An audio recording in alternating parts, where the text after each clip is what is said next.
Olá, queridos amigos. Em nosso tempo se fala muito em liberdade e independência. As pessoas querem ser donas de si mesmas. E como vimos nos capítulos anteriores, a carta aos Romanos despedaça essas falsas esperanças.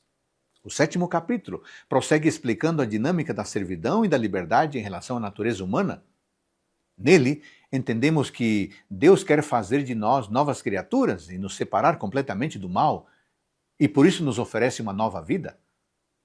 O padrão celestial revelado na lei de Deus é a norma perfeita que está em harmonia com o caráter do Pai e é plantado na consciência humana pelo Espírito Santo, como vemos nos versos 7 a 20. O capítulo encerra falando da grande luta travada entre a lei de Deus na mente, que é espiritual, e a lei do pecado na carne, que é carnal. Essa última é governada pelas paixões e conduz ao pecado. A primeira é serva do Espírito de Deus e leva o indivíduo a obedecer à sua lei. Versos 21 até o 25. Os primeiros versos usam uma ilustração interessante para explicar como o cristão é libertado de sua natureza pecaminosa mortífera.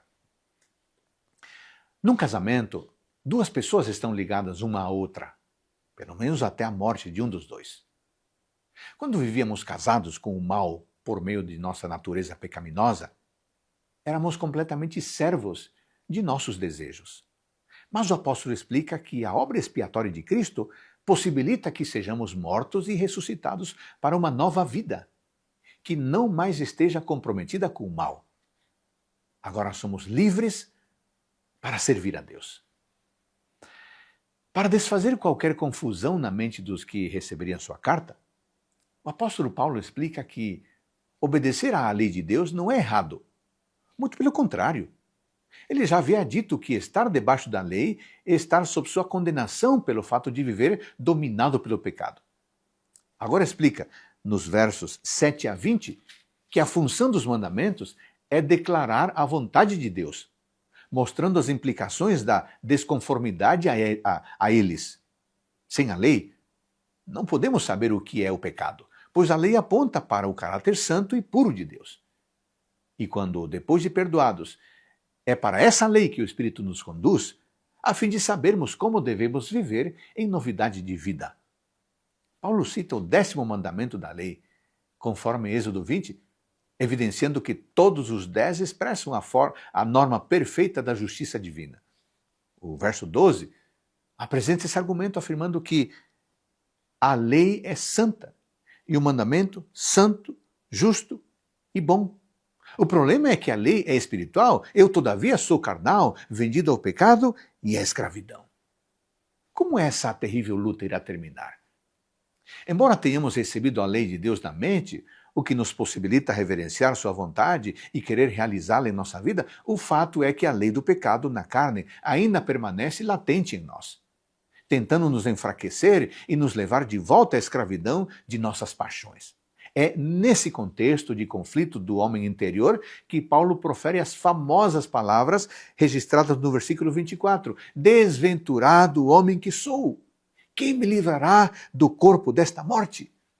Tudo o que ele pode fazer em seguida é dar graças a Deus por Jesus Cristo, o nosso Senhor. Verso 25, que nos traz a esperança da glória de Deus. O poder de Deus em Cristo, por meio do Espírito, é a única resposta ao pecador em sua luta contra o pecado. O que tudo isso tem a ver com a nossa vida hoje?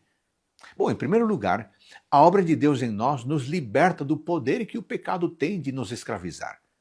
Deus nos faz novas criaturas e com isso temos uma nova vontade e uma nova disposição em servi-lo. É a nova vida. A segunda lição que podemos extrair é que Deus nos liberta do pecado e quer nos manter em harmonia com sua lei.